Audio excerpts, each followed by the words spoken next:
तुम्हाला जाहिरात क्षेत्रामध्ये किंवा मीडिया क्षेत्रामध्ये आल्यानंतर तुम्हाला वेळेचं बंधन नसतं. म्हणजे 10 ते 5 नोकरी करणं हा जर का तुमचा उद्देश असेल तर तुम्ही या क्षेत्राकडे येऊ नये या मताचा मी आहे. आपण जसं बघितलं की जनरली हे दोन ॲस्पेक्ट आहेत की म्हणजे तुम्ही बोललात की आपण फिल्म स्कूल जॉईन करायला पाहिजे का त्यापेक्षा आपण कुणाच्या तरी हाताखाली असिस्ट करायला पाहिजे, जास्त नॉलेज आपल्याला कुठून भेटेल. मी ज्या बॅकग्राऊंडमधनं येतो ग्रामीण भागातून, तिथं सिनेमा शिकण्यासाठी कॉलेजेस आहेत हीच गोष्ट बहुतांश लोकांना अजिबात माहिती नाही आहे. माझ्या भागात बघितलं तर इंजिनिअरिंग, मेडिकल किंवा कॉम्पिटेटिव्ह एक्झाम्स, सरकारी नोकरी मिळवण्यासाठी याच्या पलीकडं कुठल्या क्षेत्राला करिअर म्हणून बघितलंच जात नाही.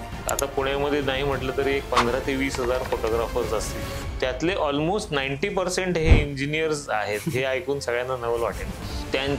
त्यांची आवड ती होती, पण त्यांना फोर्सफुली इंजिनिअरिंग मध्ये टाकलं गेलं. लोकांना असं वाटतं फोटोग्राफी करणं हे कमीपणाचं आहे आणि फिल्म शूट करणं हे जास्त मानाचं, which is not right actually. मी अशा सगळ्या व्हिडिओग्राफर्सना असं आवाहन करेन की तुम्ही एक फोटो चांगला काढून दाखवा. आपल्या आयुष्यात गुरुचं स्थान काय असतं हे मी वेगळं सांगण्याची गरज नाही. या पॉडकास्टमध्ये आम्हाला सहभाग लाभला आहे किशोर वायकर सरांचा, जे की माझे गुरु आहेत आणि आत्ता ते इंदिरा स्कूल ऑफ कम्युनिकेशनमध्ये HOD पदावरती कार्यरत आहेत. किशोर सरांच्या प्रवासाबद्दल सांगायचं झालं तर त्यांनी 15 वर्षापेक्षा जास्त आता शिक्षण क्षेत्रामध्ये फिल्म मेकिंग शिकवत आहेत. त्याच प्रकारे त्यांचा जाहिरात क्षेत्रामधला आणि फॅशन फोटोग्राफीमधला अनुभवसुद्धा वाखाणण्याजोगाच आहे. त्यांनी बनवलेले क्युरिक्युलम्स हे कित्येक महाविद्यालय आणि विद्यापीठांसाठी मार्गदर्शक आहेत आणि या व्यक्तीला चालतं फिरतं इन्स्टिट्यूट म्हणण्यामध्ये काही वावगं ठरणार नाही. हा पॉडकास्ट स्पेसिफिकली त्या लोकांसाठी आहे जे माझ्यासारखे ग्रामीण भागातनं येतात आणि कलाकार बनण्याचं स्वप्न पाहतात, पण त्यांना भेटलेलं एन्व्हायरमेंट त्यांना मेडिकल, इंजिनिअरिंग किंवा सरकारी परीक्षांसाठी प्रिपरेशन करण्यापेक्षा वेगळा चॉईस देत नाही. तर जी लोक कला क्षेत्रामध्ये यायचा विचार करतायत, त्याच प्रकारे जे आता कला क्षेत्रामध्ये कार्यरत आहेत, त्या दोन्ही व्यक्तींसाठी हा आजचा पॉडकास्ट आहे. तर हा पॉडकास्ट नक्की शेवटपर्यंत बघा. पॉडकास्ट तुम्हाला आवडला असेल तर त्याला नक्की लाईक करा आणि तुमचा अभिप्राय आम्हाला कमेंट सेक्शनमध्ये पण कळवा. आणि आमच्या या प्रवासामध्ये आमच्यासोबत जुळून राहण्यासाठी नक्की आमच्या चॅनलला सबस्क्राईब करा. हलती चित्रे फिल्म्स प्रस्तुत HCF स्टुडिओ पॉडकास्टचा हा 4था एपिसोड तुम्हाला सादर अर्पण.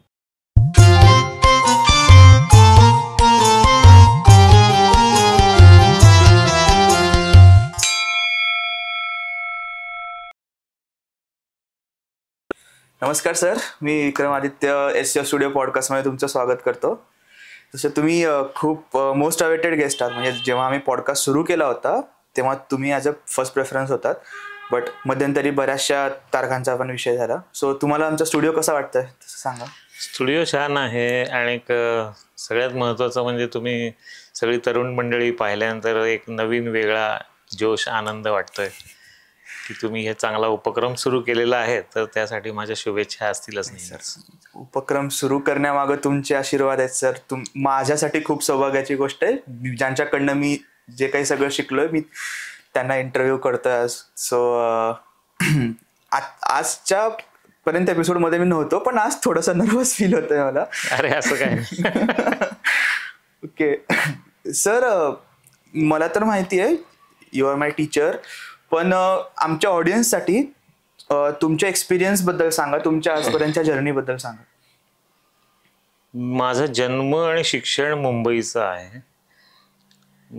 लहानपणापासून फोटोग्राफीची या क्षेत्रात येण्याची आवड असल्यामुळे आणि घरी मामांचा स्टुडिओ असल्यामुळे, माझे मामा पुण्याचे, त्यामुळे आईचं माहेर पुण्यात असल्यामुळे पुण्याबद्दल एक वेगळं आकर्षण होतंच. मुंबई मध्ये तुम्हाला जास्तीत जास्त संधी उपलब्ध होतात हे आत्ता मला ज्यावेळेला मी इतक्या वर्षाचा अनुभव घेतल्यानंतर कळतंय.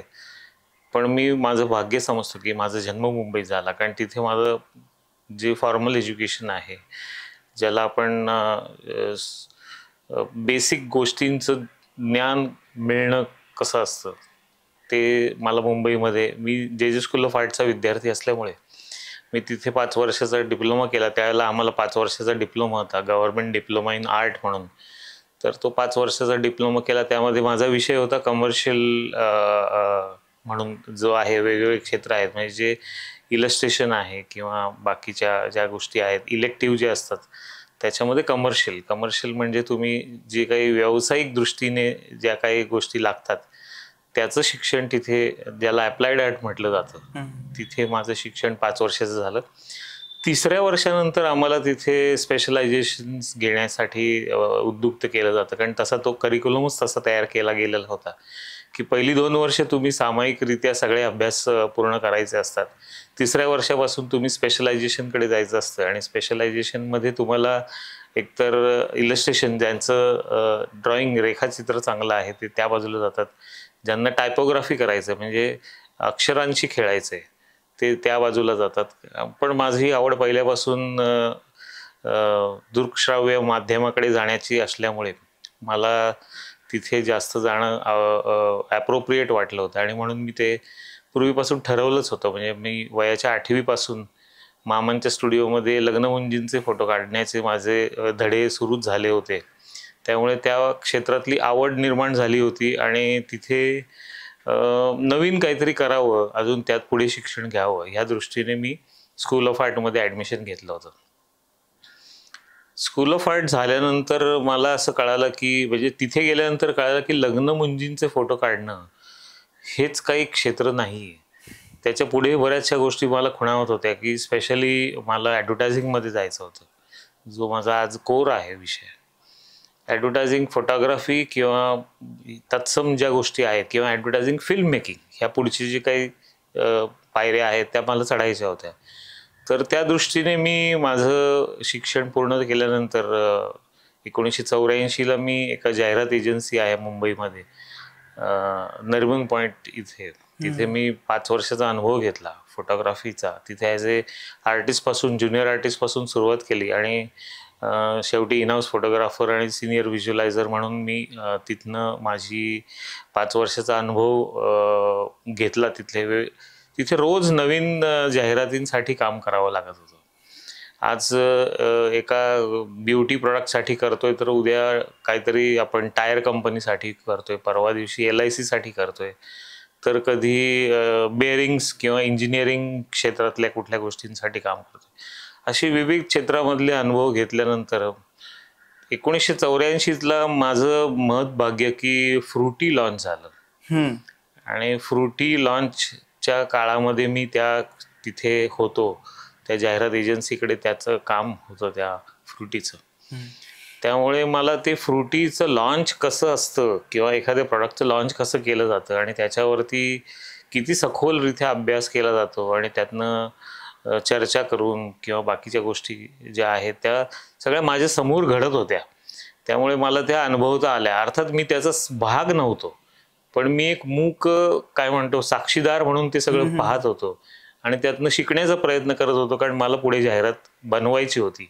जे माझं म्हणजे आपण म्हणतो ना की जे माझं एक उद्दिष्ट मी ठेवलेलं होतं आयुष्यातलं, तो अनुभव माझ्या गाठीशी फार मोठा होता आणि त्यामुळे मला त्याचा 5 वर्षाचा डकुना कम्युनिकेशनचा अनुभव, जिथे आपण ज्यांना ॲड गुरु म्हणतो, भरत दाभोळकर हे आमचे मेन CEO होते, त्यांच्या हाताखाली शिकायला मिळालं. आणि सिल्व्हेस्टर डकुना सर जे अमूल बटर होर्डिंग्सचे जे निर्माते आहेत, ज्यांनी सगळे अमूल टॉपिकल होर्डिंग्स जे सुरू केलेत, त्यांच्या एवढा समृद्ध वारसा आणि अनुभव मला त्यांच्यासमोरून त्यांच्याकडून शिकता आलं. त्यामुळे मला असं वाटतं की बाळकडूच मला चांगल्या रीती मिळालं. त्यामुळे मला पुढे जाण्यासाठी काही अशी विशेष मेहनत घ्यावी लागली नाही, कारण अर्थात तुम्हाला जाहिरात क्षेत्रामध्ये किंवा मीडिया क्षेत्रामध्ये आल्यानंतर तुम्हाला वेळेचं बंधन नसतं. म्हणजे 10 ते 5 नोकरी करणं हा जर का तुमचा उद्देश असेल तर तुम्ही या क्षेत्राकडे येऊ नये या मताचा मी आहे. कारण तुम्हाला जर का ह्या क्षेत्रामध्ये यायचं असेल तर सगळ्या गोष्टी तुम्हाला काल संध्याकाळीच हव्या असतात. म्हणजे क्लायंटकडनं ब्रीफ येते आणि त्या ब्रीफनुसार जर तुम्ही काम केलं तर ते तुम्हाला शेड्युलिंग करताना अशा प्रकारे करावं लागेल की ते कमीत कमी वेळामध्ये जास्तीत जास्त आउटपुट तुम्ही कसं देऊ शकता. कारण तुमच्या पुढे अजून नवीन कुठला तरी क्लायंट असतो आणि त्याचं काम वाढून ठेवलेलं असतं, त्यामुळे ते तुम्हाला करायचं असतं. सो ह्या आणि असंख्य अशा गोष्टी असतात की ज्याच्यातनं तुम्ही टेक्निकली गोष्टी शिकता, कन्सेप्च्युअली शिकता, व्हिज्युअली शिकता. अशा गोष्टी शिकताना तुम्हाला एक वेगवेगळ्या प्रकारचे अनुभव येतात. प्रत्येक क्लायंट किंवा प्रत्येक प्रोडक्ट हे तुम्हाला वेगवेगळ्या गोष्टींच्या बद्दल माहिती करून देत असतं आणि वेगवेगळ्या क्षेत्राशी तुम्ही काय म्हणतो की आपण कनेक्ट होत असतो. म्हणजे LICचं जाहिरात शूट करताना मला LICचं महत्त्व काय आहे किंवा ते कुठल्या वर्गासाठी असावं, वेगवेगळ्या वर्गांसाठी जर LICने जाहिराती केलेल्या आहेत तर त्याच्या मागे आणि प्रत्येक प्रोडक्ट जे ते काही बनवतात त्यांची मागची जी काही संकल्पना आहे ती कशी विकली गेली पाहिजे, मग ती दृकश्राव्य माध्यमामध्ये कशी आली पाहिजे किंवा इतर किंवा एखादं जर का फिल्म शूट करतोय आपण किंवा फोटो शूट करतोय, फोटो सेशन करताना युजली काही आपल्याला एका चित्रावरतीच ती जाहिरात विकायची असते. त्यामुळे ते चित्र इतकं प्रभावी असायला पाहिजे, तो फोटो इतका प्रभावी असायला पाहिजे की तुम्हाला त्या एका फोटोतनं सगळ्या गोष्टी सांगता आल्या पाहिजेत.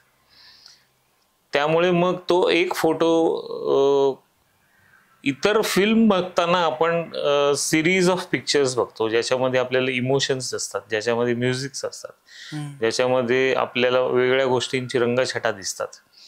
पण जर का आपण एखादं चित्र काढलं किंवा एखादा फोटो काढला तर फोटोमध्ये ह्या सगळ्या गोष्टी एकत्र एकाच ठिकाणी एकाच वेळेला सामावून आणणं हे फार मोठं चॅलेंज असतं. बऱ्याच लोकांना असं वाटतं की फिल्म बनवणं हे चॅलेंज आहे, पण मी असं म्हणेन फोटो काढणं हे सगळ्यात मोठं चॅलेंज आहे. स्पेशली ॲडव्हर्टायझिंगसाठी ज्यावेळेला फोटोग्राफी करतो त्यावेळेला तुम्हाला त्या गोष्टींचं ते जे काही मेसेज आहे तो त्या एका फोटोतनं देता आला पाहिजे, हे फार मोठं चॅलेंज असतं. आणि ते चॅलेंज मला दरवेळेला स्वीकारायला मिळालं आणि त्या चॅलेंजनुसार मला काम करायला मिळालं. त्यानुसार मला मार्गदर्शन करण्यासाठी मी साधा आर्टिस्ट असल्यामुळे आमच्या एजन्सीमध्ये 5 डायरेक्टर्स होते. त्यामध्ये कुमार मोरे, राजू सरमळकर, नंतर अशी मोठी मोठी मंडळी होती की ज्यांच्याकडे गेल्या कित्येक वर्षाचा ॲडव्हर्टायझिंगचा अनुभव होता. आणि क्रिएटिव्हिटी म्हणजे काय हे तिथे शिकायला मिळालं. कारण बेसिकली फोटोग्राफी किंवा फिल्म मेकिंगमध्ये यायचं आहे म्हणून मी कमर्शियल आर्ट घेतलं आणि JJ स्कूल ऑफ आर्टला ॲडमिशन घेतली. बऱ्याच लोकांना असं वाटलं की 5 वर्ष हा काय मूर्ख माणूस आहे, 5 वर्ष इथे याने वाया घालवली, त्यापेक्षा त्याने 5 वर्षाचा अनुभव घेतला असता, काहीतरी बाहेर कोणाच्या तरी हाताखाली उमेदवारी केल्यानंतर. पण मला असं वाटतं की ते करण्या अगोदर तुम्हाला बेसिक गोष्टींचं ज्ञान असणं गरजेचं आहे. 5 वर्षामध्ये मी रेषांशी, रंगांशी, नंतर वेगवेगळ्या पॅटर्नशी कसं खेळायचं आणि त्यांचे कॉम्बिनेशन्स कसे करायचे ह्याच्यावरती माझं शिक्षण झालं, ज्याचा उपयोग मला माझ्या पुढच्या जाहिरात क्षेत्रामध्ये किंवा फोटोग्राफीमध्ये किंवा फिल्म मेकिंगमध्ये करता आला. कारण सगळ्या गोष्टी ह्या बेसिक्समध्ये असतात. मग त्या बेसिक गोष्टी ज्या आहेत त्या तुम्हाला जर का समजल्या नाहीत, म्हणजे जसं आपण कॉम्पोजिशनमध्ये विचार करतो तर कॉम्पोजिशनमध्ये तुम्हाला सगळ्याच गोष्टी बेसिक्समध्ये असतात. कारण स्क्वेअर, ट्रायंगल, रेक्टँगल किंवा सर्कल ह्या सगळ्या गोष्टी कुठलेही चित्र जरी घेतलं किंवा फिल्म घेतली तर ह्या सगळ्या गोष्टी ह्या बेसिक्समध्येच असतात. हे ज्यांना समजतं त्याचं ते योग्य प्रकारे कॉम्बिनेशन करू शकतात आणि त्याचा वापर करून ते पुढे जाऊ शकतात. ह्या गोष्टींचं मला तिथे ज्ञान मिळालं. तिथे नंतर ते करण्यासाठी संधी मिळाली आणि ती संधी मिळाल्यानंतर मग फॉर्मल एज्युकेशन बेसिकली झालेलं होतं माझं, पण ते अगदीच काय म्हणतो ना की म्हणजे बालवाडीतल्या शिक्षणासारखं होतं. कारण त्या काळी शिक्षण क्षेत्राशी जे काही शिक्षण अभ्यासक्रम ते तयार केलेले होते त्या अभ्यासक्रमामध्ये इंडस्ट्रीला काय जे लागतंय तितक्या प्रमाणात ज्या हवं असतं तेवढ्या प्रमाणात नव्हतं. त्यामुळे बाहेर गेल्यानंतर आम्हाला त्या अनुभवाने शिकावं लागलं आणि वेगवेगळ्या फिल्म शूट करताना पाहावं लागलं किंवा फोटो सेशन्स ज्याला फॅशनचे शूट्स होते त्याला जाऊन पाहावं लागलं की ते कसं शूट करतात, लाइटिंग कशी केली जाते, कुठला कॅमेरा वापरला जातो, ह्या सगळ्या गोष्टींचं तिथे तुम्हाला वैयक्तिकरित्या जाऊन ज्ञान घ्यावं लागलं. आत्ता तुम्हाला कॉलेजमध्ये सगळ्या गोष्टींचं म्हणजे तसं शिक्षणाशी तुमचे आताचा जो संबंध आलाय तो त्याच्यामध्ये बऱ्याचशा गोष्टी पॉलिश्ड आहेत. की तुम्हाला चांगले अद्ययावत स्टुडिओ आहेत. अर्थात स्टुडिओ होता जे स्कूल ऑफ आर्टमध्ये, पण त्या जुन्या काळातले फ्लड लॅम्प्स होते, त्याला लिमिटेशन्स होते. आणि ट्विन लेन्स कॅमेऱ्यावरती आम्ही शिकलो. नंतर SLR वरती आलो आम्ही. ट्विन लेन्स नंतर TLR पण कॅमेरा होता, त्याच्यामध्ये शिक्षण झालं. मी 8वी पासून शिक्षण म्हणजे मामांच्याकडे घेतल्यामुळे मी पुण्यामध्ये लग्नमुंजींचे फोटो काढण्याचं काम माझ्याकडे असायचं. मी महिनाभर जेवायला सुट्टी लागल्यानंतर मला एक सायकल दिली जायची आणि सांगितलं जायचं की आज संध्याकाळी ह्या कार्यालयात जायचं, इथे सीमानपूजन आहे, उद्या त्यांचीच सकाळी हळदी आणि बाकीचे कार्यक्रम आहेत. त्यांचा घास भरवण्याचा कार्यक्रम झाला की घरी यायचं आणि मग तू जेवायचं. आणि 1 ते 4 दुपारी बंद असायचं पुणं, त्यामुळे 4 वाजता पुन्हा दुकानी जायचं. आणि संध्याकाळचं त्यांचं रिसेप्शन असेल तर, नाहीतर मग पुण्यामध्ये त्यावेळेला पुणं हे पेन्शनर्स सिटी होतं. तुम्हाला सांगून नवल वाटेल की पुण्यामध्ये त्यावेळेला 25 फोटोंचा लग्नाचा अल्बम दिला जायचा. त्या 25 फोटोमध्ये सगळं लग्न बसवलेलं असायचं. आणि आम्ही ट्विन लेन्स कॅमेऱ्यावरती 2 रोल दिले जायचे आम्हाला. एका रोलमध्ये 12 फोटो मिळायचे. रोलीफ्लेक्स किंवा अशा प्रकारचे जे कॅमेरे होते त्या 12 फोटोंमधला एकही फोटो चुकता कामा नये, कारण त्या वेळेला तो फोटो काढला गेला पाहिजे. युजली मी आता पाहतो की लग्नाचे फोटो काढणं हे आता एक फॅड झालंय. प्रत्येकाला असं वाटतं आम्ही प्री वेडिंग आणि वेडिंग करू शकतो. पण वेडिंग करताना कुठली गोष्ट टिपली पाहिजे, ती न टिपता इतरच गोष्टी, म्हणजे आपण फापट पसारा ज्याला म्हणतो, त्या गोष्टींवरती भर दिला जातो आणि तो लग्नाचा अल्बम म्हणून ग्राहकाला दिला जातो, ज्याचा अर्थात काही अर्थार्थी संबंध नसतो. हे पाहून वाईट वाटतं की म्हणजे प्रत्येक ठिकाणी काही ना काहीतरी गोष्टी असतातच की ज्या काळानुरूप बदलायला हव्यात. पण टेक्नॉलॉजीचा योग्य प्रकारे वापर जो व्हायला पाहिजे तो होत नाही, याची खंत वाटते. मुळात असं आहे की 25 फोटो कुठले काढायचे, कारण लग्न म्हणजे काय हेच लोकांना माहीत नसतं. आपण जसं म्हणतो की ज्यावेळेला आपण लाजा होमचे फोटो काढतो, युजली लाजा होम हा लग्नातला एक मुख्य विधी आहे की ज्याच्यामध्ये तुम्ही अग्नीला, ब्राह्मणाला आणि देवाला साक्षी ठेवून तुम्ही ती आहुती वाहत असता. हे करत असताना तुम्हाला त्या फोटोमध्ये गुरुजी दिसणं गरजेचं आहे, लाह्या पडताना दिसल्या पाहिजेत, त्या दोघांचे हात दिसले पाहिजेत. पण आपण आता पाहतो आणि दोघे नवरा बायको जे उभे आहेत, जे याच्यामध्ये ती आहुती देत आहेत, त्याच्यासोबत अग्नी पण दिसला पाहिजे. आपण आता बरेचसे फोटो पाहतो की ज्याच्यामध्ये अग्नी दिसतच नाही, सगळे धुराने, ते प्रत्येक जण असे डोळे काळा, म्हणजे हे सगळे चेहरे त्यांचे हे झालेले असतात. तुम्हाला त्या फोटोसाठी, आम्हाला त्यावेळेला फक्त एकच फ्रेम मिळायची ती तो शूट करण्यासाठी, आणि तेही ट्विन लेन्स कॅमेऱ्यामध्ये, की वरच्या लेन्समधनं तुम्ही फोकस करताय, खालच्या लेन्समधनं कॅमेऱ्यात टिपला जाणार आहे कंपोजिशन, त्याच्यामध्ये तुम्हाला कंपोज प्रॉपर करायचं आहे आणि एकच सिंगल शॉट घ्यायचा आहे की ज्याच्यामध्ये लाह्या पडत आहेत, गुरुजी दिसत आहेत, अग्नी पेटलेला आहे, प्रज्वलित झालेला आहे आणि त्या दोघांचे चेहरे दिसत आहेत. असे आता कित्येक लोक आपण पाहतो लग्नाचे अल्बम मध्ये असे फोटो मिळणं दुरापास्तच झालं किंवा दुर्मिळच आहे म्हणायला पाहिजे, कारण असे फोटो कोणी काढतच नाही, कारण कोणाला माहीतच नाही, नॉलेज नाहीये की लग्नातले कोणते विधी कव्हर करणं इम्पॉर्टंट आहे. बिकॉज आधी विधींबाबत माहिती असायची लोकांना जास्त करून, पण आत्ताशी बघायला गेलं तर ते जे मोस्ट ऑफ दी फोटोज जे आहेत ते शो ऑफ साठी जास्त काढले जातात, रादर दॅन तुम्ही जेन्युइनली काहीतरी कव्हर करण्याचा प्रयत्न करताय, आठवणी जपायचा प्रयत्न करताय त्या विधींबाबत. आणि सगळ्यात महत्वाचं मला एक गोष्ट खटकते, म्हणजे आपण लग्नाचे जे फोटो काढताना पाहतो तर गुरुजी आता हल्ली सांगायला लागलेत की तुम्ही आता कॅमेऱ्याकडे पहा आणि कॅमेरामन तुम्हाला सांगतो की इकडे बघा आणि असं, आणि आमच्याकडे बघून आता हार घाला किंवा असं करा, म्हणजे तुम्ही त्या कार्यालयामध्ये, त्या कार्यामध्ये विघ्न आणताय. आम्हाला अशी कधीच हे नव्हती, सवय नव्हती. कारण फोटोग्राफरचं काम आहे की तो आहे तो क्षण टिपणं, कॅन्डिडपणे टिपणं. त्यामुळे आम्ही कधीच नवरा नवरीला असं सांगितलं नाही की कॅमेऱ्यात पहा, हसा, बघा, बोला, हार घाला, हात वर करा, समोर बघा, असे कधीच नाही. किंवा कारण त्याच्यामुळे त्या क्षणाची जी मजा आहे त्या फोटोमध्ये यायला पाहिजे तीच नसते. आणि तुम्हाला सगळे ते काय म्हणतो ना आपण, घडवलेल्या गोष्टी केल्यासारखं असं वाटतं.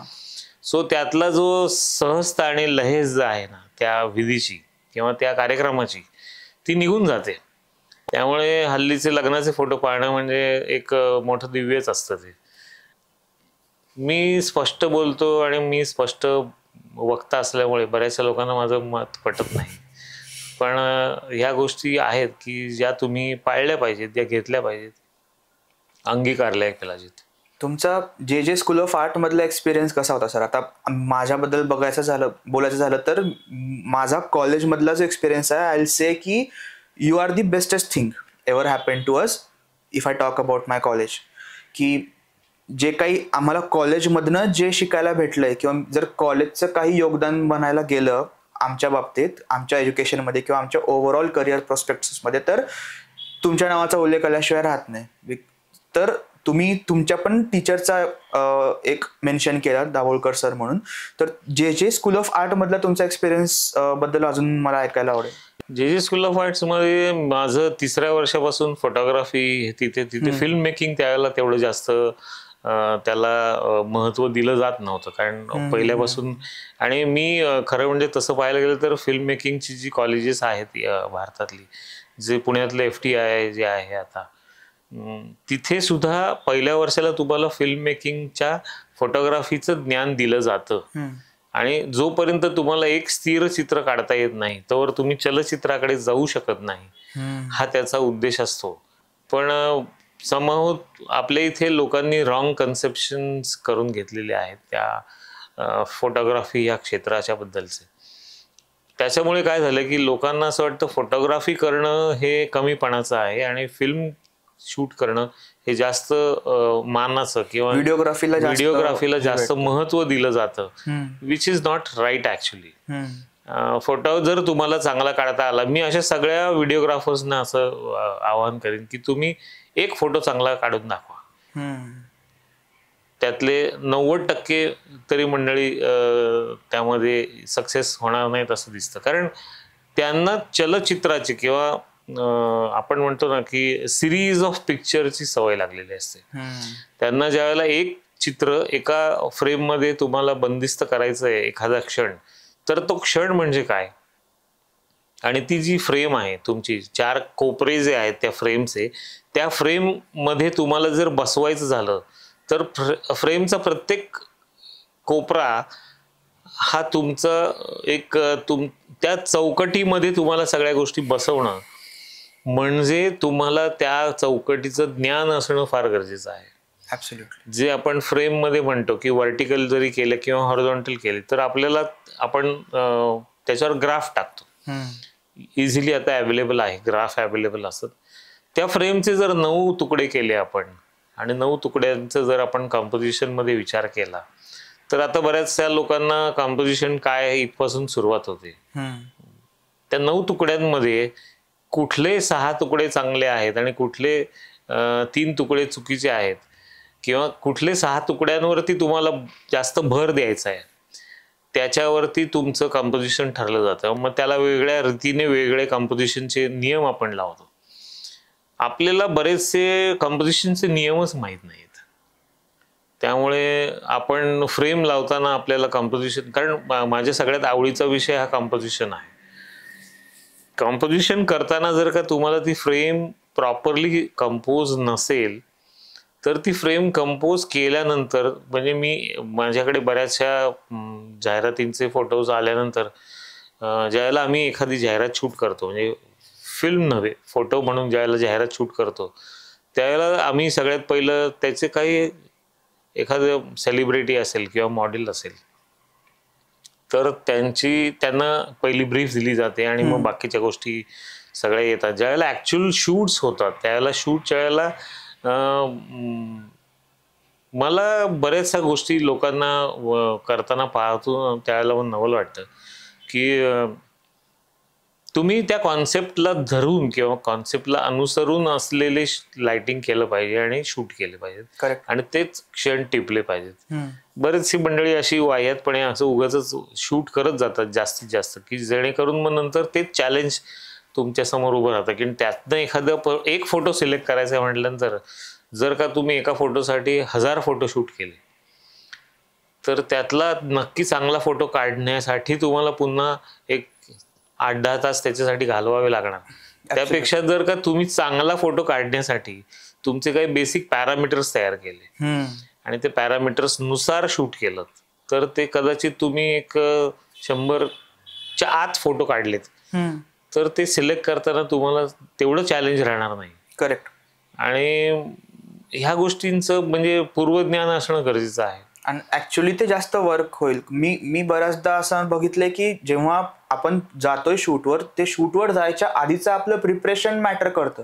बिकॉज मी जर चिंतन करतोय त्या गोष्टीबद्दल काहीतरी कॅमेरा क्लिक करायच्या आधी तर त्यानं माझी ग्रोथ जास्त होणार आहे. बिकॉज मी त्या डिरेक्शननं विचार करणं त्या डिरेक्शननं चिंतन करणं महत्वाचं आहे. सो दॅट नंतर मला तिथून आज मी 0 पासून स्टार्ट करतोय त्या प्रिपरेशनसाठी तर उद्या मी 10 पासून स्टार्ट करू शकतो. बिकॉज मी काहीतरी विचार मंथन केलंय त्यावर त्यातनंच माझं काहीतरी नॉलेज डेव्हलप होतंय. आणि मला जस्ट टेक्निकल नॉलेज आहे मी तिथं जाऊन रॅन्डम शॉट्स घेतले आणि नंतर मी माझ्या स्क्रीन समोर बसून सिलेक्ट करतोय की हे चांगलं होईल ते चांगलं होईल. त्याचा काही पॉइंट नाहीये कारण एक्झॅक्टली तुमचं प्रिपरेशनच तुम्हाला तुमच्या ग्रोथ पर्यंत घेऊन जाईल. हे सांगण्यामागचा सगळा उद्देश असा होता की आम्हाला कॉलेजमध्ये पहिल्यांदा त्यांनी हेच शिकवलं की प्री प्रोडक्शन म्हणजे काय. म्हणजे अगोदर सगळ्या गोष्टींची पूर्वतयारी कशी करावी. जसं आपण फिल्म मेकिंग मध्ये 3 फिल्म मेकिंग हे 3 गोष्टींमध्ये डिवाइड केलं तर प्री प्रोडक्शन, प्रोडक्शन आणि पोस्ट प्रोडक्शन. सो ज्यांचं प्री प्रोडक्शन स्ट्रॉंग असतं त्यांचं प्रोडक्शन चांगलं होतं आणि पोस्ट प्रोडक्शनला त्यांना मेहनत जास्त घ्यावी लागत नाही आणि त्याचं आउटपुट कम्पॅरेटिव्हली जास्त चांगलं आणि कमी वेळात म्हणजे दिलेल्या वेळामध्ये स्टिप्युलेटेड टाइम मध्ये तुम्ही काढू शकता. त्यामुळे प्री प्रोडक्शन हे जास्त महत्वाचं आहे. फिल्म ज्यावेळेला आपण म्हणतो त्यावेळेला फिल्म ही लेखक ज्यावेळेला लिहितो त्यावेळेला पहिली तिचं स्वरूप तयार होतं, बेसिक स्ट्रक्चर तयार होतं आणि ज्यावेळेला एडिटिंग टेबलवरती तिला मूर्त स्वरूप दिलं जातं त्यावेळेला ती पूर्णत्वात येते. हा जो प्रवास आहे ह्या प्रवासामध्ये जे काही टप्पे आहेत ते टप्पे तुम्ही समजून घेणं गरजेचं असतं.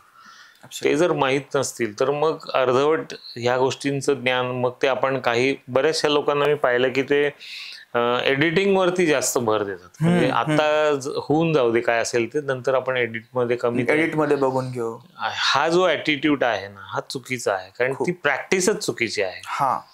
आणि त्याच्यामुळे काय होतं की तुम्हाला जर का तशा दृष्टीने तुम्ही काम करण्याची सवय लागली ना तर तुम्ही चुकीच्या पद्धतीने स्वयंपाक केल्यासारखं होतं. म्हणजे त्याची चव, त्याचा गोडवा, त्याचा सुगंध किंवा त्याचा अरोमा जो आहे तो तुम्हाला मिळत नाही आणि मग शेवटी त्याच्यातनं आउटपुट चांगलं न मिळाल्यामुळे मग अर्थातच तुम्ही समाधानी होत नाही. त्यामुळे तुम्हाला प्री प्रोडक्शन म्हणजे कॉलेजमध्ये आम्हाला हेच शिकवलं जास्त की प्री प्रोडक्शनवरती भर द्या किंवा प्रोडक्शन आणि पोस्ट प्रोडक्शन हे आहेच त्याला तितकंच महत्व आहे पण पूर्वतयारी जी आपण म्हणतो ती फार महत्वाची आहे. माझा ऍक्च्युली तो रेफरन्स असतो सर तुमच्याकडनं शिकलेला आहे ते पण हा पॉइंट ऑफ व्ह्यू बिकॉज जितका जास्त वेळ मी इन्व्हेस्ट करतोय माझ्या प्रिपरेशनमध्ये माझ्या विचार मंथनामध्ये तितकं जास्त माझं इम्प्रूव्ह होणार आहे नॉलेज त्या बाबतीतचं. तितकं जास्त माझी समज वाढणार आहे त्या गोष्टीला घेऊन आणि त्याचे रिझल्ट आपल्या शूटमध्ये दिसतात. त्याचे रिझल्ट आपल्या एडिटिंग टेबलवरती पण दिसतात की हा शॉट घ्यायच्या आधी जितका वेळ आपण डोकेफोडी केली होती टेक्निशियन सोबत बऱ्याचदा भांडणं होतात ऑनसेट पण कारण 4 जणांचे 4 वेगवेगळे ओपिनियन आहेत आणि प्रत्येक जण आपल्या ओपिनियनला घेऊन स्टिक आहे. आपण त्यात कुठेतरी मिडल ग्राउंड शोधायचा प्रयत्न करतोय पण तेव्हा वाटतं असं की किती वेळ होतोय किती टाइम कन्झ्युमिंग होतीये ही गोष्ट पटकन शॉट घेऊन जायचंय आपल्याला पण आपण जेव्हा एडिट टेबलला बसतो की आपण इतका वेळ इन्व्हेस्ट केला होता त्या भांडणामध्ये, पण त्याचा रिझल्ट काहीतरी फ्रुटफुल आलाय, तेव्हा कळतं की ऍक्च्युअली कॅमेरा रोल करायच्या आधी जे आपण करतोय, जे आपण सगळ्यांचे ओपिनियन घेतोय, आयडिएशन करतोय, त्याला इम्प्रोवाइज करतोय, तर त्यातनं कुठंतरी आपला क्राफ्ट इम्प्रूव्ह होतोय. पण ही मनोवृत्ती पण मला दिसलीये की पटकन हा शॉट घेऊ, एडिटवर बघून घेऊ, पण त्यातनं तुमचं क्राफ्ट कुठंच इम्प्रूव्ह होणार नाही. राईट. खरंय. आणि आता आर्टिस्टिकली बघायला गेलं तर म्हणजे आपण जर शॉर्ट फिल्म वगैरे करतोय तर तिकडं ही गोष्ट म्हणजे चित्र आहे शेड्यूलनुसार चालणं आहे, पण जेव्हा आपण एखाद्या क्लायंटसाठी पण जरी काम करतोय, कॉर्पोरेट एखादी आपण ऍड शूट करतोय, तर तिकडं पण ही प्रोसेस फॉलो व्हायला पाहिजे I guess, because in the end जर यामुळे आपली क्राफ्ट इम्प्रूव्ह होणार आहे तर त्यानं आपलं काम पण इम्प्रूव्ह होईल, त्यातनं आपल्याला क्लायंटचा फीडबॅक पण चांगला भेटेल. तर हे मला खूप दिसलंय की इम्पॉर्टन्स कोणत्या या गोष्टीला कमी द्यायचं आहे, त्या गोष्टीला जास्त द्यायचं, पण मला असं वाटतं की जर तुम्ही सांगितल्याप्रमाणे जर आपण आपल्या क्राफ्टला पहिला इम्पॉर्टन्स दिला तर त्यातनं ओव्हरऑल सगळीकडे आपल्याला फायदा बघायला भेटतो. मला अजून एक ऍस्पेक्ट विचारायचा होता सर, की आपण जसं बघितलं की जनरली हे दोन ऍस्पेक्ट आहेत की म्हणजे तुम्ही बोललात की आपण फिल्म स्कूल जॉईन करायला पाहिजे का त्यापेक्षा आपण कोणाच्या तरी हाताखाली असिस्ट करायला पाहिजे, जास्त नॉलेज आपल्याला कुठून भेटेल. कारण सगळ्यात पहिलं तर एक चांगलं इन्स्टिट्यूशन निवडणं खूप महत्वाची गोष्ट आहे. आणि माझ्याबद्दल बोलतो, मी ज्या बॅकग्राऊंडमधनं येतोय ग्रामीण भागातून, तिथं सिनेमा शिकण्यासाठी कॉलेजेस आहेत हीच गोष्ट बहुतांश लोकांना अजिबात माहिती नाहीये. माझ्या भागात बघितलं तर इंजिनिअरिंग, मेडिकल किंवा कॉम्पिटेटिव्ह एक्झाम्स, सरकारी नोकरी मिळवण्यासाठी, याच्या पलीकडं कुठल्या क्षेत्राला करिअर म्हणून बघितलंच जात नाही. किंवा त्याचे कॉलेजेस असू शकतात, त्याच्या डिग्री कोर्स असू शकतात, तिथं इंटर्नशिप पण आपण करू शकतो, अजिबात काही नॉलेज नाही आहे लोकांना त्याबद्दल. आता माझं म्हणजे सौभाग्य म्हणायचं झालं की मी माझ्या घरच्यांना कन्व्हिन्स करू शकलो या गोष्टीबाबत, त्यांना समजावू शकलो आणि मी पुण्यामध्ये येऊन ह्या गोष्टी शिकू शकलो. पण माझ्यासारखी अजून बरीचशी मुलं आहेत ज्यांना ह्याबद्दल काहीच नॉलेज नाहीये आणि ते घरून एन्करेजमेंट पण भेटत नाही. त्याबद्दल तुम्ही काय बोलाल? ऍक्च्युली काय की आपल्या इथे आपण इंग्रजांनी जी आपली अभ्यासक्रम किंवा जी सिस्टीम तयार केली त्यामध्ये कारकून तयार करणं हा एक सगळ्यात मोठा ड्रॉबॅक होता. त्यामुळे कुठेतरी नोकरी, चांगलं शिक्षण, कुठलं तरी ग्रॅज्युएशन करायचं आणि नोकरी करायची. मग त्यावेळेला आमच्या अगोदर बँकेमध्ये लोकांनी नोकऱ्या केल्या, नंतर काही लोकांनी सरकारी माध्यमांमध्ये किंवा सरकारी ऑफिसेसमध्ये नोकरी मिळवणं, आजही तोच सगळ्या डीएडचा पण फॅड आला होता की ते डीएड म्हणा, बीएड करा किंवा अशा प्रकारे. म्हणजे तुम्हाला एखाद्या ठिकाणी तुमचं जे नॉलेज आहे ते न वापरता किंवा तुमच्याकडे असलेली क्रिएटिव्हिटी ती न वापरता युजली तुम्हाला कुठेतरी एक स्टेबल उत्पन्नाचं साधन म्हणून नोकरीकडे पाहिलं जातं. आणि मग त्यामुळे काय होतं की त्यात अर्थात ह्या सगळ्यांमध्ये मी तर त्याचा दोष पालकांना देईन. कारण बरेचसे पालक असे असतात की जे आपल्या मुलांना, म्हणजे आता आपण पुण्यात पाहिलं तर माझ्या कॉलनीमध्ये ऑलमोस्ट प्रत्येक घरटी एक मुलगा परदेशात शिकतोय. मग आता जोशांचा मुलगा इंजिनियर झाला आणि तो अमेरिकेत आहे, आपट्यांचा पण लंडनमध्ये आहे, इकडे त्यांचं तिकडे अजून कॅनडामध्ये आहे, बेंद्र्यांचा मुलगा पण तिकडेच गेलेला आहे. ही सगळी मुलं तिकडेच शिक्षण घेत आहेत म्हटल्यानंतर एक माझ्या मनामध्ये असं वाटतं की माझ्या मुलाने पण इंजिनियर व्हावं आणि मग तो परदेशी शिकला आणि परदेशी गेला, स्थायिक झाला की मलाही तिथे परदेशी जाता येईल. आणि माझे एक क्रेज होतं ते मधल्या काळामध्ये, साधारणतः 90च्या दशकामध्ये.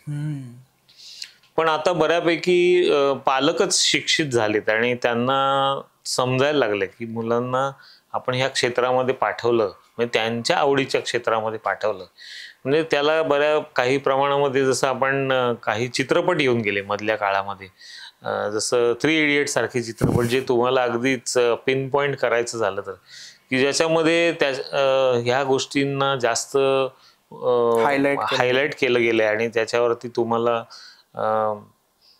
पॉइंट आउट केलं गेलं की ज्यांना ज्या क्षेत्रामध्ये जायचं त्यांनी त्या क्षेत्रामध्ये जाण्यासाठी पालकांनी उद्युक्त करावं किंवा त्यांनी सपोर्ट करावा.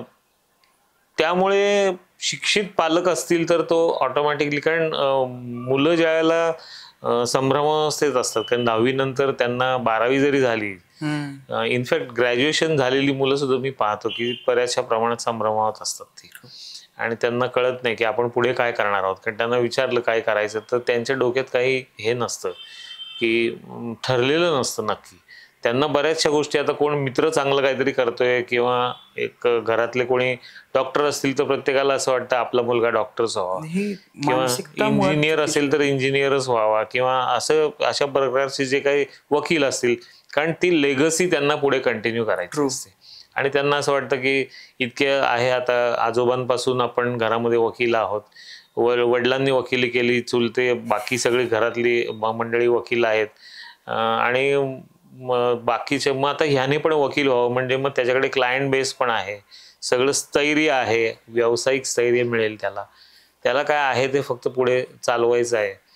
पण ह्यामुळे त्या मुलाला आपण विचारणं काय, म्हणजे त्याला काय आवडते की त्याला काय हवंय नकोय याचा आपण कधीच विचार करत नाही. हा पालकांचा सगळ्यात मोठा दुर्गुण आहे. तो त्याच्यामुळे काय होतं की मग मुलाला जर का काही अशा वेगळ्या क्रिएटिव्ह फील्डमध्ये जायचं असेल, एखाद्याला कवी व्हायचं असेल, कोणाला चित्रपट निर्माता व्हायचं असेल, कोणाला जाहिरातींमध्ये काम करायचं असेल माझ्यासारखं, तर मग ते दाबलं जातं. कारण मग त्याला ते जे तू मगाशी म्हटलास की तू पालकांकडनं तुम्हाला सपोर्ट मिळत नाही, घरातनं सपोर्ट मिळत नाही, कारण आपल्याला अजूनही माहीत नाही की हे क्षेत्र किती मोठं आहे आणि ह्या क्षेत्रामध्ये संधी किती विविध स्वरूपात आहेत. ह्याच गोष्टी माहीत नसल्यामुळे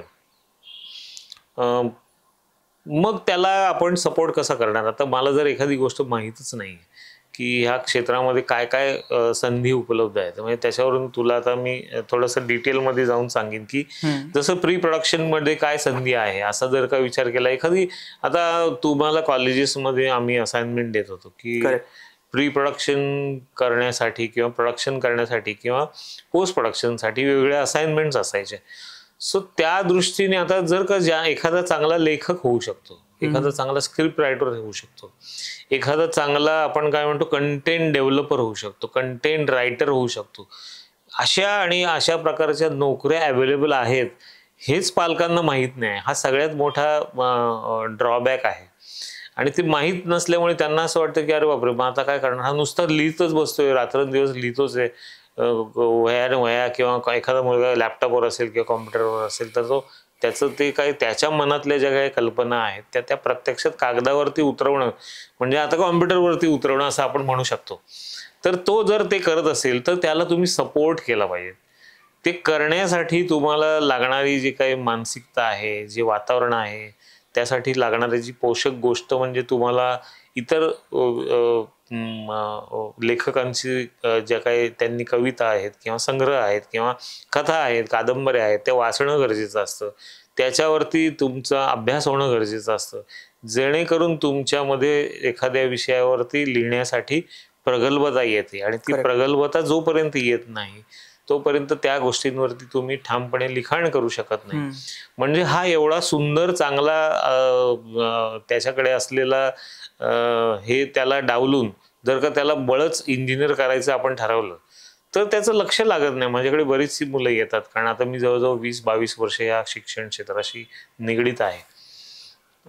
पहिलं वर्ष इंजिनिअरिंग ड्रॉपआउट आहे किंवा अजून वेगळ्या गोष्टींचे ड्रॉपआउट, कारण बेसिकली मी आतापर्यंत मी पाहिलं आहे की ऑलमोस्ट मोर दॅन 70% इंजिनियर्स जे ड्रॉपआउट आहेत ते ह्या क्षेत्रामध्ये बरेचसे आलेत. फिल्म मेकिंग आणि फोटोग्राफीमध्ये तुम्ही जर पाहात तर आता पुण्यामध्ये नाही म्हटलं तरी एक 15,000 ते 20,000 फोटोग्राफर्स असतील जे लग्न आणि इतर गोष्टींचे म्हणजे इव्हेंट्स शूट करतात.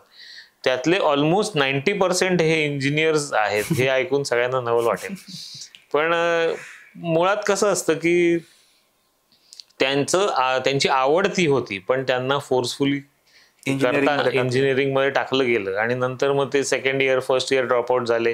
माझ्याकडेही बरीच मुलं कॉलेजला येतात ऍडमिशनसाठी, सर आम्हाला डिप्लोमाला ऍडमिशन घ्यायची, बाबांना समजावून सांगा, मी उद्या बाबांना घेऊन येतो लागल्यास, मला त्या इंजिनिअरिंग मध्ये काही इंटरेस्ट नाहीये. आणि अशा प्रकारे मग मी त्या पालकांना दुसऱ्या दिवशी समजावून सांगतो की तुमच्या मुलाला अशा प्रकारे जर का चांगली संधी उपलब्ध होणार असेल किंवा तो स्वतःच्या पायावर उभा राहणार असेल तर तुम्ही का त्याला ह्या क्षेत्रामध्ये घालताय किंवा तुम्ही त्याला का फोर्सफुली या शिक्षणामध्ये घेण्यासाठी त्याच्या मागे लागल्यात, कारण त्याचं मन रमणार नाही आणि तो आयुष्यामध्ये सक्सेसफुल होऊ शकणार नाही असं सांगण्याचा मी प्रयत्न करतो. 80-90% आतापर्यंत जो माझा अनुभव आहे, मी सांगितलेल्या गोष्टी बऱ्याचशा पालकांना पटतात. कदाचित माझा सांगण्याचा प्रकार योग्य असावा, कदाचित माझ्या अनुभवाचे जे त्यांना काहीतरी थोडेफार चुणूक दिसत असावी, त्यामुळे ते बऱ्यापैकी कन्व्हिन्स होतात आणि ते मग ते मुलांना देतात त्यामध्ये ॲडमिशन. आमच्याकडे इंटरव्ह्यूसाठी येणारे मेजॉरिटी ऑफ द कॅन्डिडेट्स असे आहेत की जे इंजिनिअरिंग करतायत किंवा पण त्यांना इंजिनिअरिंग करायचं नाही आहे कंटिन्यू. कोणीतरी इंजिनिअरिंग करतंय पण त्याला एडिटिंगमध्ये ट्राय करायचं आहे, त्याला फोटोग्राफीमध्ये ट्राय करायचं आहे, त्याला रायटिंगमध्ये ट्राय करायचं आहे, पण ते इंजिनिअरिंग करतायत कारण त्यांना डिग्री हवी आहे काहीतरी, पण त्यांना ॲक्च्युअलमध्ये ते करायचं नाही. आणि मुळात ही जी मानसिकता आहे ना, की एखाद्या व्यक्तीला मुळात काय करायचं हे लक्षात घेण्यापेक्षा आत्ता ट्रेंड काय चालू आहे त्यानुसार आपण गोष्टी वळवणं, की either that person is genuinely interested in that thing, त्याला खरंच त्यामध्ये काहीतरी करायचं आहे, और त्याला मेन स्ट्रीम सोबत रिलेव्हंट राहायचं आहे, कनेक्टेड राहायचं आहे समहाव. जसं तुम्ही बोललात, आताची जी तरुण मुलं आहेत ना, ती फार हुशार आहेत. मी पाहिलं कम्पॅरेटिव्हली, म्हणजे आम्ही तसे पाहायला गेलो तर मठ्ठ होतो असं म्हणायला हरकत नाही. कारण आम्ही आमच्या पालकांना हे कन्व्हिन्स करणं म्हणजे त्या काळी दुरापास्तच होतं. कारण जसं घरामध्ये एकत्र कुटुंब पद्धती होती आणि त्यामुळे घरातला जो करता माणूस असेल, मग तिथे कदाचित आपल्या बाबांना सुद्धा महत्त्व दिलं नसायचं. अशा गोष्टींमध्ये, अशा वातावरणात जर का एखादी कुटुंब असेल तर त्यामध्ये सांगितलं जायचं की हा मुलगा इकडे चाललाय, म्हणतो त्यांनी सगळीजण त्याच मागे मागे मागे लागले. त्या काळी ह्या क्षेत्रामध्ये संधी उपलब्ध होती, पण त्याच्याबद्दल अवेअरनेस नव्हतं. करेक्ट. आज आणि दुसरं महत्वाचं, त्या काळी ह्या क्षेत्रामधल्या डिग्र्या उपलब्ध नव्हत्या, ज्या आतापर्यंत लोकांना असं वाटतं की डिग्री घेणं किंवा सर्टिफिकेट मिळवणं किंवा एखाद्या गोष्टींचं आपण म्हणजे जसं आतापर्यंत मी 1984ला पास झालोय, पण मला आजपर्यंत माझी जे स्कूल ऑफ आर्ट पास आउटची डिग्री कोणी विचारलीच नाही. मला कधी ती दाखवण्याचा प्रसंगच आला नाही. कारण ह्या क्षेत्रामध्ये असं असतं की तुम्ही बाप दाखवण्याचं श्राद्ध घाल. तुम्हाला येतंय ना, तुम्ही करून दाखवा, नसेल तर बाहेर जा. अगदी एका सोप्या भाषेमध्ये, मी ज्यावेळेला 1984ला कॉलेजमधनं पास म्हणजे परीक्षा दिली आणि बाहेर पडलो, त्यावेळेला आमच्याकडे, आता तर तुम्ही पेनड्राईव्ह मध्ये तुमचं सामान म्हणजे तुमचे सगळे रेकॉर्ड्स आणि रेफरन्सेस घेऊन जाता. आमच्याकडे मोठे मोठे पोर्टफोलिओज असायचे, ते आम्ही कॅरी करायला लागायचे. ते घेऊन बसमधनं मुंबईला नरिमन पॉइंट, व्हीटी किंवा ह्या कुलाबा किंवा साऊथ बॉम्बेच्या एरियामध्ये किंवा वरळी साईडला अशा वेगळ्या जाहिरात एजन्सीज होत्या, ते तिथे आम्हाला फिरायला लागायचं. ते आता प्रत्येक ठिकाणी जायचं, त्यांना आपलं काम दाखवायचं. अर्थात कॉलेजमध्येच केलेलं काम असायचं, त्यामुळे कॉलेजच्या असाइनमेंट हेच आमचं काम. हे त्यांना दाखवल्यानंतर त्यांना समजायचं की बाबा हा ठीक आहे, याला बेसिकली याचा स्केचिंग चांगलं आहे, याला रंग चांगले वापरता येतात, याला चांगलं डिझायनिंग सेन्स आहे, याची फॉन्ट सिलेक्शनची आवड चांगली आहे, किंवा त्यांना त्याचा हात चांगला आहे, त्याचा हात फ्लेक्झिबल आहे, किंवा त्याला बेसिक कॉन्सेप्ट कळतात, किंवा क्रिएटिव्हिटी म्हणजे काय याची ओळख आहे, कंपोजिशन काय आहे याची ओळख आहे. त्या बेसिक गोष्टींवरती आम्हाला जज केलं जायचं आणि मग आम्हाला त्या तिथे नोकरीसाठी इंटर्नशिपला दिलं जायचं. म्हणजे आम्हाला, आता तुम्ही तर भाग्यवान आहात की तुम्हाला कॉलेजमधूनच इंटर्नशिप आणि या सगळ्या गोष्टी मिळतात. आम्हाला काही इंटर्नशिप वगैरे कॉलेजमधून देत नव्हते. तिथे गेल्यानंतर मग माझं स्वतःचा वैयक्तिक अनुभव सांगतो. मी 1984ला परीक्षेत पास, म्हणजे परीक्षा दिली आम्ही. घरचा व्यवसाय भाजीपाल्याचा असल्यामुळे या क्षेत्राशी तसं कोणी निगडीत नव्हतं, त्यामुळे पण व्यवसाय म्हणजे काय हे माहिती होतं. आणि फॉर्मल एज्युकेशन मामांच्याकडे स्टुडिओमध्ये फोटोग्राफीचं झालं असल्यामुळे ह्या क्षेत्रामध्ये व्यवसाय करायचा आहे, म्हणून आपण कुठेतरी ह्या दोन्हीची सांगड घालून पुढे जाऊ शकतो, या दृष्टीने मी माझ्या आयुष्याला सुरुवात केली. पोर्टफोलिओ घेऊन वेगवेगळ्या जाहिरात एजन्सीजमध्ये, जाहिरात कंपन्यांमध्ये जात होतो. तर तिथे मग कोणी आपल्या कॉलेजमधला सिनियर दिसतोय का, असेल तर मग त्याला ओळख काढणं, त्याच्याशी म्हणजे त्याला विचारणं की बाबा आहे का तुमच्याकडे चान्स, किंवा कारण त्यावेळेला लिमिटेड एजन्सीज होत्या आणि तिथे चांगल्या प्रकारचे काम करणाऱ्या लोकांनाच घेतलं जायचं. म्हणजे इन्फ्लुएन्शियल गोष्ट जी आहे ती तेवढी नव्हती. तर तसंच एका ठिकाणी नरिमन पॉईंटला मी गेलो आणि डकोना कम्युनिकेशनमध्ये मला तिथे माझा इंटरव्ह्यू झाला. मला सांगितलं की अर्थात पहिल्यापासून माझी म्हणजे मानसिकता कशी आहे किंवा मला किती त्यामध्ये इंटरेस्ट आहे ह्या गोष्टींसुद्धा जोखल्या गेल्या. मला तिथे पहिलं 4-5 तास बसून ठेवलं गेलं आणि मी खरंच काय करतोय काय नाही हे ऑब्झर्व करत होते. आणि नंतर मला बोलवलं आणि मला सांगितलं, माझा इंटरव्ह्यू घेतल्यानंतर त्यांनी मला सांगितलं की तुला एक 15 दिवस तरी आम्ही इंटर्नशिपसाठी एक ट्रायल बेसिसवरती एक असाइनमेंट देऊ. ती जर का तू पूर्ण केलीस तर आम्ही तुला ॲज अ इंटर्न म्हणून घेऊ.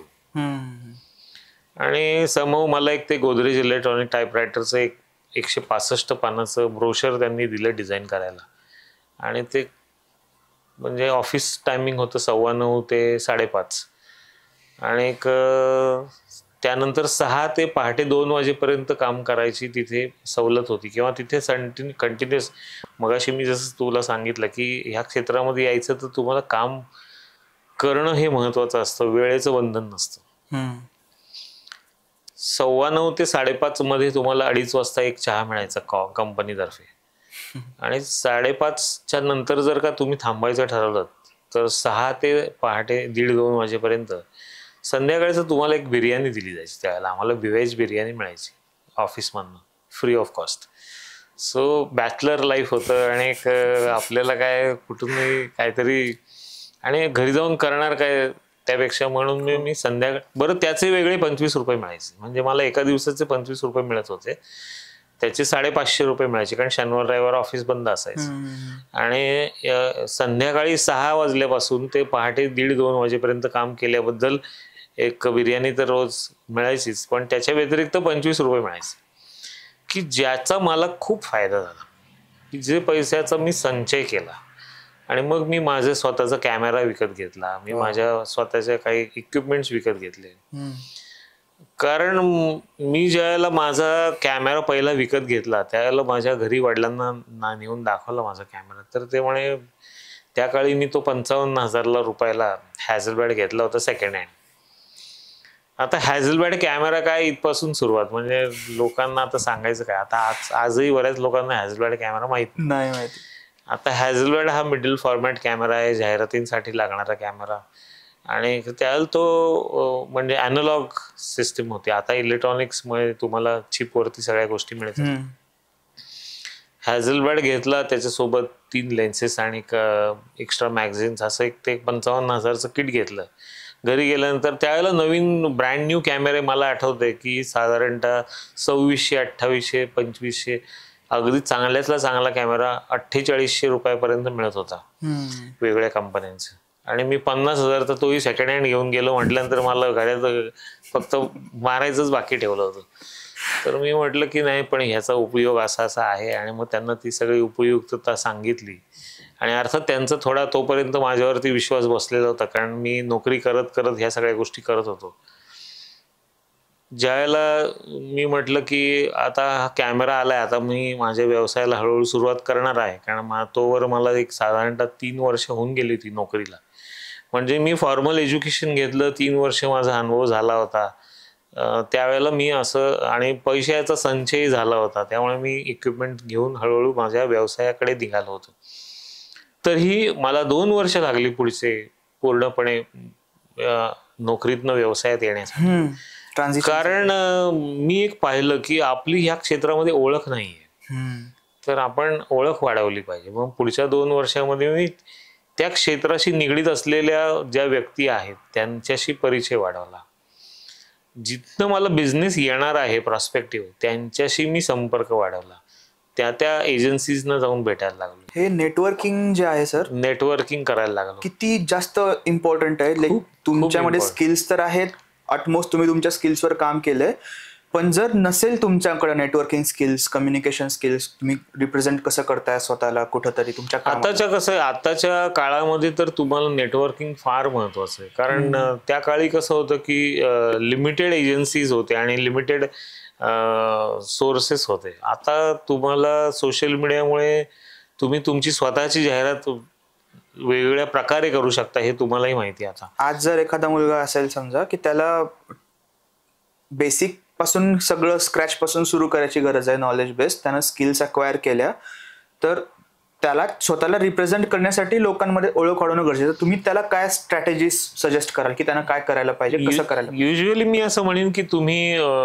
स्किल अक्वायर केल्यानंतर, स्किल अक्वायर करताच तुम्हाला नेटवर्किंगची सुरुवात करायला पाहिजे. कारण ज्याला तुम्ही स्किल अक्वायर करणं म्हणता त्याला तुम्ही जर का आता जसं फोटोग्राफी किंवा फिल्म मेकिंग या क्षेत्रामध्ये तुम्हाला बघितलं तर बरीचशा गोष्टी ऑप्शन्स आहेत, बऱ्याचशा गोष्टी अवेलेबल आहेत.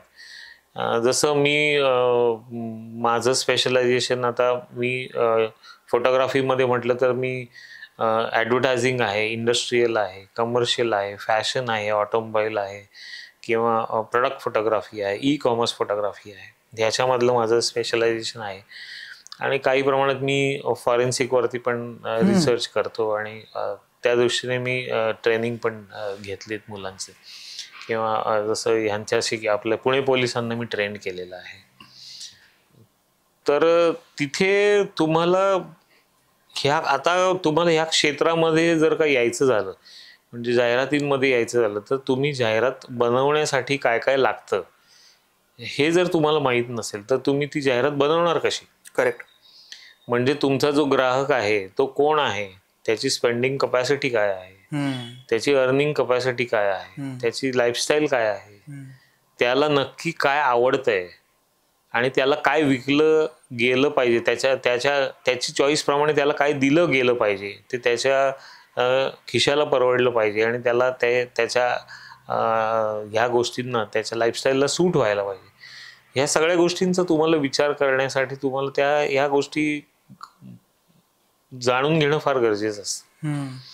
सॉरी, मगाशी तुझा प्रश्न काहीतरी नेटवर्किंग मध्ये तुम्हाला जर का करायचं झालं तर नेटवर्किंग हे फार महत्वाचं आहे.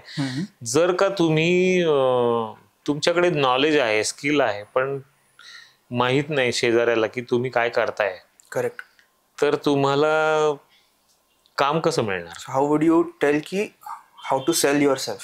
त्यामुळे तुम्ही तुमचं स्वतःचं केलेलं काम किंवा तुम्ही तुमचं स्वतःचं असलेलं स्किल हे चांगल्या प्रकारे तुम्ही सोशल मीडियावरती टाकू शकता, किंवा तुम्ही तुमची स्वतःची एक वेगळी साईट तयार करू शकता. तुमच्या वेबसाईट्स आहेत, तुमच्या बाकीच्या गोष्टींवर डिजिटल फॉर्मॅटच नवीन पोर्टफोलिओ झाला तुमचा सोशल मीडिया हँडल. तिथे तुम्हाला तुमचं केलेलं काम दाखवावं लागतं. तुम्ही तुमचे जे काही अनुभव आहेत किंवा तुमचं जे काही त्या क्षेत्रातलं ज्ञान आहे ते तुम्ही तुमच्या कामाच्या स्वरूपात दाखवू शकता, की जेणेकरून तुम्हाला ते इतरांना पाहता येईल आणि त्यांना त्याच्यावर ठरवता येईल की नक्कीच हा आपल्या कामासाठी उपयुक्त आहे की नाही. ते नेटवर्किंग पूर्वीच्या काळी आम्हाला वैयक्तिकरित्या जाऊन भेटावं लागायचं किंवा असं, आता तसं नाही राहिलं. आता तुम्ही तुमचं सोशल मीडियावरती स्वतःला एक स्वतःची साईट हे करून तुम्ही स्वतःला तिथे प्रेझेंट करू शकता. तो एक डिजिटल प्लॅटफॉर्म तयार झालाय तिथे. ओके. IMDb प्रोफाईल बद्दल काय म्हणाल तुम्ही? आत्ताशी बघायला गेलं तर मी जितकं नोटीस केलंय, मेजॉरिटी ऑफ द फोटोग्राफर्स जे आहेत ते स्वतःचं इंस्टाग्राम पेज तयार करतात, त्यावरती त्यांचं बेस्टेस्ट वर्क अपलोड करतात, किंवा काही जण ज्यांच्याकडं बजेट आहे ते स्वतःची वेबसाईट पण तयार करतात, वेब डेव्हलपर्स वगैरे घेऊन. पण एका फिल्म मेकरसाठी ज्याला युजली सिनेमामध्ये काहीतरी करायचं आहे ॲज अ टेक्निशियन किंवा as a creative director or as an artist, तर आत्ताशी तुम्ही तुमचं IMDb प्रोफाईल बनवणं आणि ते मेंटेन करणं खूप इम्पॉर्टंट आहे, राईट? तुमच्या क्राफ्ट सोबतच तुम्ही तुमचं इंस्टाग्राम किती ग्रो करताय. मी बऱ्याच ठिकाणी बघितलंय की आत्ताशी कास्टिंग करताना सुद्धा तुमचं इंस्टाग्राम हँडल चेक करतायत, तुम्ही IMDbवर आतापर्यंत काय काय काम केलंय. सो काय स्ट्रॅटेजीज आहेत ज्या तुम्ही फॉलो करू शकता, तुमचे प्रोजेक्ट निवडण्यापासून झालं, एक चांगली स्टोरी निवडण्यापासून झालं? मी जर असं म्हणेन की तुम्ही सुरुवातीला चूजही असता कामा नये. तुम्हाला या क्षेत्रामध्ये यायचंय तर तुम्ही पडेल ते काम करण्याची तयारी ठेवा. तुमच्याकडे जे स्किल आहे ते स्किल, म्हणजे मला फक्त आणि फक्त सिनेमॅटोग्राफरच व्हायचंय म्हणून तसं चालणार नाही. कारण आताच्या या क्षेत्रामध्ये बऱ्याचशा कॉम्पिटिशन्स वाढलेल्या आहेत आणि त्याच्यामुळे जे पडेल ते काम, कारण संधी उपलब्ध होणं हे फार महत्वाचं झालंय आत्ताच्या घडीला. तुम्हाला एखाद्या प्रोडक्शन हाऊसमध्ये, मोठ्या प्रोडक्शन हाऊसमध्ये जर का काम करण्याची संधी मिळत असेल, मग मी म्हणेन तो स्पॉट बॉय म्हणून जरी तुमची सुरुवात झाली तरी काही हरकत नाही. की जिथे गेल्यानंतर तुम्ही त्या मुळात त्या क्षेत्राशी निगडीत राहता, सगळ्यात महत्वाचं. दुसरं, तुम्ही स्वतः कुठल्याही बाबतीत जर का काही एखादं स्पेशलायझेशन तुम्हाला पुढे करायचं असेल, ते सुरुवातीलाच रिव्हील करू नका. करेक्ट. तुम्ही तिथे गेल्यानंतर तुमच्या क्षेत्राशी, म्हणजे एखादा तुम्हाला सिनेमॅटोग्राफर व्हायचे, तर तिथे जो सिनेमॅटोग्राफर आहे तो कसा प्रकारे काम करतो त्याचं ऑब्झर्वेशन करा. तिथला जो डायरेक्टर आहे तो कसं हे सगळं व्यवस्थित संकलन करतो त्याचं ऑब्झर्वेशन करा.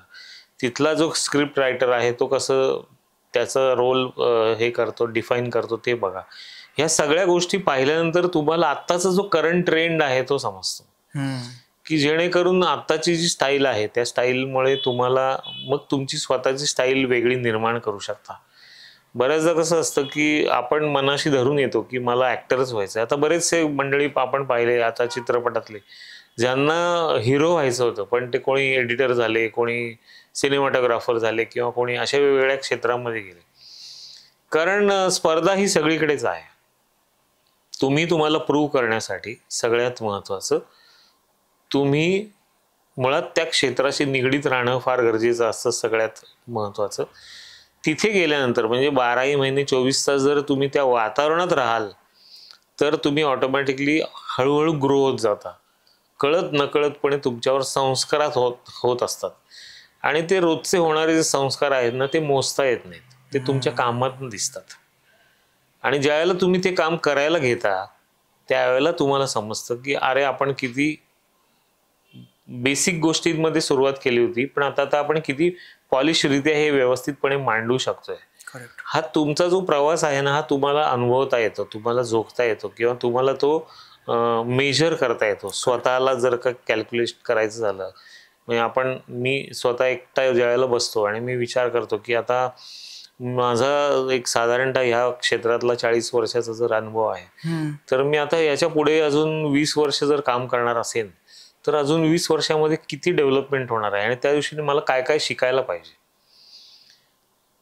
ह्या गोष्टींचा मी नेहमी हे करत. बऱ्याच लोकांची मानसिकता असते की 10-15 वर्षाचा माझा अनुभव आहे या क्षेत्रातला, मला आता काही शिकायची गरजच नाही. मी बघितलंय खूप. आणि ही जी मानसिकता आहे ती माणसाचं ज्ञान सॅच्युरेट करते. ते तुम्हाला एक विशिष्ट ठिकाणीच नेऊन थांबवते.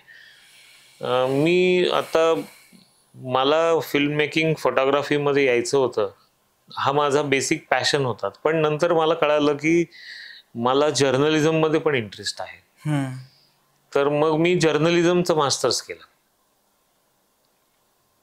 कारण जोवर तुम्हाला एखाद्या गोष्टीची पॉलिसी काय आहे ती कळत नाही, म्हणजे जर्नलिस्ट म्हणून तुम्ही एक वेगळा रोल आहे, जर्नलिस्ट म्हणून एक वेगळा तुमच्यावर जबाबदारी आहे, जो आपण म्हणतो की चौथा स्तंभ वगैरे, ते तर नंतरची गोष्ट. पण तुम्हाला एक बेसिक करंट ट्रेंड्स काय चालू आहेत, किंवा करंट सिच्युएशन्स काय माहिती आहेत, किंवा नवीन मीडिया काय आलेला आहे त्याची जर ओळख नसेल तर तुम्ही त्या गोष्टींची सांगड तुमच्या व्यवसायाशी पुढे जाण्याकरता घालू शकत नाही. आणि ती नाही घातली तर तुम्ही पुढे जाऊ शकत नाही. म्हणजे तुम्हाला दूरदृष्टी ठेवण्यासाठी तुमचं ज्ञान हे चौफेररित्या वाढवणं गरजेचं असतं. मग ते शिक्षणाने येतं, ते अनुभवाने येतं, ते तुमच्या कामातून येतं. त्याला असं मेजरमेंट नाही आहे. पण मी असं म्हणेन शिक्षणाला जास्त महत्त्व दिलं पाहिजे. म्हणजे मी ॲक्सिडेंटली शिक्षक झालो. मी ज्यावेळेला पुण्यात आलो 2005-06ला, त्यावेळेला मला शिक्षण क्षेत्राशी माझा काही संबंध नव्हता. आणि एक टाइम्स ऑफ इंडियामध्ये जाहिरात बघितली पानभर, तिथे त्यांना फॅकल्टी हवे होते फोटोग्राफी आणि फिल्म मेकिंगसाठी. म्हणून मी सहज म्हणून ॲप्लिकेशन केलं. आणि मी त्यावेळेला मुंबई पुणे करत होतो. तर मला इंटरव्ह्यूचा कॉल आला, त्यावेळेला मी मुंबईत होतो. त्यांना मी म्हटलं की 2 दिवसांनी मी पुण्यात आल्यानंतर तुम्हाला भेटलं चालेल का? ते म्हणे चालेल, काय हरकत नाही. आणि मग मी तिथे गेल्यानंतर अगोदर काहीतरी 22 एक अर्ज, 20-21 अर्ज आले होते. आणि माझा 22वा अर्ज होता. ते 21 जणांचे इंटरव्ह्यू होऊन गेलेले होते आणि मी एकटा राहिलो होतो. त्यामुळे त्यांनी मला विचारलं की तुम्हाला काय तुमच्याबद्दल सांगायचंय का. तर मी एकतर मुंबईचा, त्यात असा तडकाफडकी स्वभाव असलेला माणूस. मी म्हटलं मला जे काय सांगायचं ते माझ्या रेझ्युमेमध्ये मी सगळं लिहिलेलं आहे, माझा अनुभव. आणि तर त्या व्यतिरिक्त तुम्हाला काय विचारायचं असेल तर विचारा. तर त्यांनी एकच प्रश्न विचारला की तुम्ही इंग्रजीमध्ये शिकवू शकाल का. तर मी म्हटलं अमेरिकन इंग्लिशमध्ये शिकवायचं की ब्रिटिश इंग्लिशमध्ये. त्या क्षणी त्यांनी सांगितलं की तुम्ही सिलेक्टेड आहात आणि तुम्ही उद्यापासून. That is how I came into academics. पण तुमच्या शिक्षण क्षेत्रातला अनुभव कसा आहे? आता तुमच्या हाताखाली कित्येक फिल्म मेकर्स तयार झालेत, कित्येक फोटोग्राफर्स तयार झालेत, तुम्ही त्याबद्दल काय बोला? नाही, कसं असतं की बरेचसे विद्यार्थी त्यांच्या संपर्कात आलो म्हणजे माझ्यामुळे त्यांचं काय आपण म्हणतो, मी असं म्हणणार नाही मी त्यांना घडवलं. ते स्वतः घडले कारण त्यांना त्या क्षेत्रामध्ये ज्ञान घेण्याची एक आवड होती, आसक्ती होती किंवा त्यामध्ये त्यांना इंटरेस्ट होता असं म्हणायला हरकत नाही. त्याच्यामुळे त्यांनी ते पॅशनेटली ते घेतलं. कारण मी आजपर्यंत माझ्या कुठल्याही लेक्चरमध्ये, मी 22 वर्ष शिक्षण क्षेत्राशी निगडीत आहे, पण मी कधीच कुठल्या गोष्टींचे नोट्स दिले नाहीत किंवा मी कधीच PPT कोणाला कुठल्या वर्गामध्ये दाखवली नाही. एखादा विषय सांगायचा झाला तर तो माझ्याकडे मी कधीच त्याचा अभ्यास करून गेलो नाही. समहाऊ मला त्याची कधी गरज वाटली नाही. कारण बऱ्याचशा विद्यापीठांसाठी मी करिक्युलम तयार करून दिलेत, अभ्यासक्रम तयार करून दिलेत. त्यामुळे अभ्यासक्रम काय असतो किंवा एखाद्या विषयाला सुरुवात करायची झाली तर ती कुठून करायची, कशी करायची आणि ती कुठे संपवायचं. क्रिएटिव्ह फील्डमध्ये असं कुठलंच पॅरामीटर नाही किंवा असलं कुठलंच पुस्तक नाही की ज्याच्यामध्ये ते शिकवलं जातं किंवा शिकवावं लागतं त्या पुस्तकानुसार. जसं गणिताचं काही स्टेजेसमध्ये तुम्ही गणित शिकता किंवा इतिहासामध्ये तुम्ही सनावळी किंवा अशा बाकीच्या गोष्टी वाचल्या जातात, तसं ह्याच्यामध्ये काही नसतं. क्रिएटिव्ह फील्डमध्ये युजली तुम्हाला ऑब्झर्वेशन फार महत्त्वाचं असतं आणि ते जर का तुमच्याकडे असेल आणि तुम्ही केलेल्या गोष्टींचा अनुभव जर तुम्ही तुमच्या विद्यार्थ्यांना सांगितलात तर तो जास्त मोलाचा असतो असं मला वाटतं. कारण कुठेही तुमचा अनुभव तुम्ही जो सांगितला जातो तो तुमचा वैयक्तिकरित्या घेतलेला अनुभव असतो. म्हणजे त्यामध्ये असलेल्या चांगल्या आणि वाईट गोष्टींना तुम्ही जबाबदार असता. तुम्ही जे काही कृती करून दाखवलेली आहे ती समोर असते आणि त्याचं तुम्हाला मिळालेलं त्यातनं अनुभव, मग तो आनंद असतो तो वेगळा असतो, अनुभव हा वेगळा असतो. तो घेण्याची तुमच्याकडे कपॅसिटी पाहिजे आणि तो सांगण्याची तुमच्याकडे कला पाहिजे. माझ्याकडे त्या दोन्ही गोष्टींची संधी उपलब्ध झाली आणि मी ज्यावेळेला ह्या क्षेत्रामध्ये आलो अकॅडमिक्समध्ये त्यावेळेला मला असं वाटलं, म्हणजे काही काळानंतर मला असं वाटलं की मी फार फॉर्च्युनेट आहे. कारण ह्या क्षेत्रामध्ये ज्यांच्याकडे अनुभव आहे अशा लोकांनी यावं हे नेहमीच सांगतो मी लोकांना. पण तुम्हाला जर का ह्या क्षेत्रामध्ये यायचं असेल ना तर तुमच्याकडे भरपूर संधी उपलब्ध आहे. फक्त एकच आहे की काही लोक मी अशी बरीचशी बघितलीत की जे 2, 3, 5 वर्षाचा अनुभव घेऊन या क्षेत्रामध्ये उतरलेत शिक्षण क्षेत्रामध्ये आणि ते चुकीच्या पद्धतीने ज्ञान देत आहेत. सो तसं न करता तुम्हाला ज्या पद्धतीने म्हणजे तुमचं जे स्पेशलायझेशन आहे त्याच्यावरती तुम्ही बोलावं आणि तेच तुम्ही शिकवावं या मताचा येतो सर. कारण आता जे मिक्स्ड ओपिनियन्स आहेत या बाबतीत की तुम्ही इन्स्टिट्यूट निवडायचं का असिस्ट करणं निवडायचं कोणाला तरी, आणि इन्स्टिट्यूट निवडायचं तर चांगलं इन्स्टिट्यूट कसं निवडायचं. त्यामुळं बरेचसे इन्स्टिट्यूट काय त्यांचा क्युरिक्युलम आधीच टाकतात त्यांच्या वेबसाईटवर की या 3 वर्षात आम्ही हे कव्हर करणार आहोत. आता मी आमच्या कॉलेजचा जो क्युरिक्युलम इम्प्रूव्ह झालाय त्याचं श्रेय तुम्हाला देतो. कारण जे डायव्हर्स फील्ड्स होत्या कॉलेजमध्ये की रेडिओचं पण आहे, जर्नलिझम पण आहे आणि फिल्म मेकिंग पण आहे, तिथून सुरुवात कुठून करायची आहे आणि at the end of the degree त्या व्यक्तीनं कोणत्या कोणत्या गोष्टीसोबत इक्विप्ड राहायला पाहिजे. Because you have on hand experience की इंडस्ट्रीमध्ये काय रिक्वायरमेंट आहे. तर तुम्ही जे जर्नलिझम पण केल्यानंतर त्याचा फायदा आम्हाला सगळ्यात जास्त झाला असं म्हणावं लागेल. तर बऱ्याचशा अजून गप्पा मारायच्या होत्या, मी बरेचसे टॉपिक्स काढलेले, पण मला असं वाटतं जितका आपण डीपली बोलत जातोय एका पॉडकास्टमध्ये संपणारे हे विषय नाही आहेत, कारण तुमच्याकडं खूप जास्त ज्ञान आहे ज्याची आम्हाला गरज पडणार आहे. वेगवेगळे ऍस्पेक्ट्स असतील फिल्म मेकिंग मधले पण, त्याबद्दल मला तुम्ही विचाराल. पण शेवटचा प्रश्न सर मला तुम्हाला हा विचारायचा आहे की एखादा व्यक्ती आहे ज्याला समजा इन्स्टिट्यूशन्स बद्दल पण काही माहिती नाहीये, मला तर वाटतं की मुलांची जबाबदारी पण पालकांना एज्युकेट करण्याची जास्त आहे, की त्यांनी स्वतःहून आधी रिसर्च करणं त्यांच्या एंडला की काय काय संधी उपलब्ध आहेत, काय काय जॉब रोल्स उपलब्ध आहेत आणि काय काय इन्स्टिट्यूशन्स आणि कोर्सेस उपलब्ध आहेत, ते मुलांनी स्वतःहून रिसर्च करणं इम्पॉर्टंट आहेच. पण काही मुलं अशी पण आहेत की apart from the research, apart from the discussions, debates, त्यांना घरातनं नाहीच भेटत इन्फॉर्मेशन. मग जे मिक्स्ड ओपिनियन्स येतात ते अशाच लोकांकडनं येतात ज्यांना कॉलेजमध्ये जायला भेटलं नाही. मग दे आर लाईक की अरे युट्यूबवर सगळं अवेलेबल आहे, तुम्ही युट्यूबवरून सगळं शिकू शकता आणि तुम्ही कुठं तर मग इंडस्ट्रीमध्ये लगे हात तुमच्या जॉब सोबत कुणाला तरी असिस्ट करा, त्यातनं तुम्हाला नॉलेज भेटून जाईल. असे मिक्स्ड ओपिनियन्स पण मी खूप बघितलेत.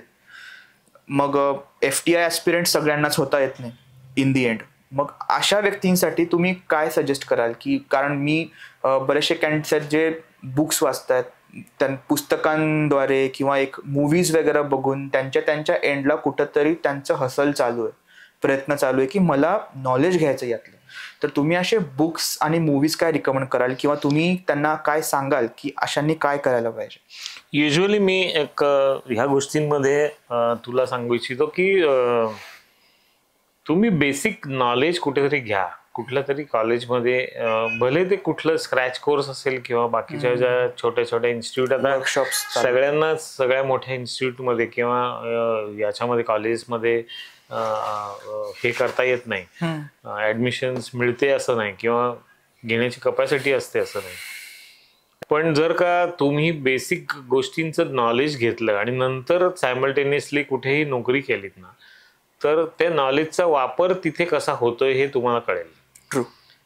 म्हणजे मी असं म्हणेन की युट्यूबवरती सगळंच नॉलेज मिळतं असं नाही, किंवा पुस्तकांमध्ये सुद्धा जे काही नॉलेज मिळतं, शेवटी पूर्वीच्या काळी गुरुकुल पद्धती जी होती त्यामध्ये शिक्षक समोर विद्यार्थी बसलेला आहे, मग त्यातले चांगले आणि वाईट गुण शिक्षकाला दिसत होते आणि त्या चांगल्या गुणांना हळूहळू पुढे नेणं आणि दुर्गुण कमी करणं हे त्याची जबाबदारी होती. तीच जबाबदारी आजही शिक्षकांची आहे. जर का तुम्ही शिक्षकच तुमच्या आयुष्यातनं काढून टाकले तर ते करणारच माणूस नाही म्हटल्यानंतर तुम्हाला कळत नाही की तुम्ही नेमके कुठल्या दिशेने चाललेले आहात.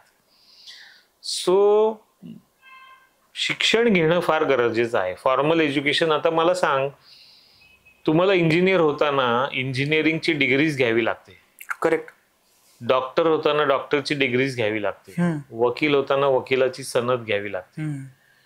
मग एखादा कंपाऊंडर डॉक्टर म्हणून का नाही पुढे जात, तो स्वतःची प्रॅक्टिस का नाही चालू करू शकत? सक्सेसफुल डॉक्टरकडेच्या हाताखाली काम केलं, एखाद्या कंपाऊंडरने 20 वर्ष डॉक्टरच्या हाताखाली काम केलं, म्हणजे तो डॉक्टर झाला का? नाही. एखाद्या वकिलाच्या हाताखाली जर का एखाद्याने काम केलंय तर तो वकील झाला का? हेच फोटोग्राफी आणि फिल्म मेकिंग बद्दल आहे. आणि ह्या गोष्टी बऱ्याचशा लोकांना कळत नाहीत. त्यांना असं वाटतं की माझ्याकडे 2 लाख रुपये आहेत, मी 2 लाखाचा कॅमेरा घेतला, 4 ठिकाणी कुठेतरी चौकातल्या स्टुडिओमध्ये 2-4 फोटो काढले, इंटर्नशिप केली, एक सोशल मीडियावरती फेसबुकवरती 100-50 लाईक्स आले आणि वा भावा काय सुंदर फोटो, सुंदर हे असल्या ज्या काही कॉमेंट्स असतात ज्याच्यातनं तुम्हाला एक फेक अप्रुव्हल भेटतं, शिक्षण मिळत नाही, ज्याच्यातनं तुमचं जे ज्ञान आहे ना ते ज्ञान तुम्हाला पारखून घेता येत नाही. त्याच्यामुळे काय होतं की तुम्ही मग तेच म्हणजे म्हणून तुला जे मगाशी म्हटलं ना की त्यातलं चांगलं काय आणि वाईट काय हे जोवर समजत नाही किंवा सांगितलं जात नाही तोपर्यंत तुम्ही त्यामध्ये तयार होत नाही. म्हणजे मग तुम्ही जे काय ते एखादी गोष्ट चुकीची करत असाल त्याच्यावरती चांगल्या कॉमेंट आल्या आणि चांगल्या ज्या त्या माणसांच्या ह्या क्षेत्राशी संबंध नसलेल्या माणसांच्या किंवा आपल्या नातेवाईकांच्या मित्रांच्या कॉमेंट्स आल्या, आपल्याला असं वाटतं की आपण चांगले फोटोग्राफर झालो किंवा आपण चांगल्या फिल्म बनवल्या. मग त्याच्यामध्ये स्वतःला सुधारण्याची त्यांची जी काही कपॅसिटी असते ती संपलेली असते. कारण त्यांना असं वाटायला लागतं की मी जे काही करतोय ते अगदी योग्य आहे. आणि मग ते चांगला आणि वाईट मार्ग असं मी म्हणणार नाही, की ते त्यांनी जे काही चालू केलेलं आहे त्याच मार्गाने पुढे जातात. त्यांच्या इम्प्रूव्हमेंट्स होत नाहीत, त्यामुळे त्यांची एका लेवलपर्यंतच वाढ होते आणि मग ते खुंटली जाते. आणि मग तिथे त्याच्या पुढे एखादा चांगला अनुभवी किंवा चांगला शिक्षण घेऊन आलेला मुलगा असतो, तो पुढे जातो आणि ऑटोमॅटिकली तो या व्यवसायामध्ये यशस्वी होतो असं म्हणायला हरकत नाही. ट्रू.